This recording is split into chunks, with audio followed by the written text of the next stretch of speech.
Katamad na magtrabaho. Maghapon kang inuutusan. Tapos yung sweldo mo, minimum wage lang. Huwag kayo iiyak. Magbenta na lang kaya ako. Bahala ka sa buhay mo. Ginusto mo yan. Tama. Pwede na ulit ngayon. Bago! Mas malaki kitaan doon.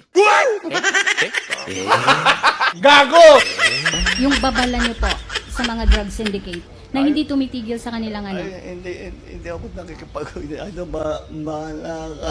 bahala kayo sa ginagawa niyo. Basta tuloy-tuloy lang kami.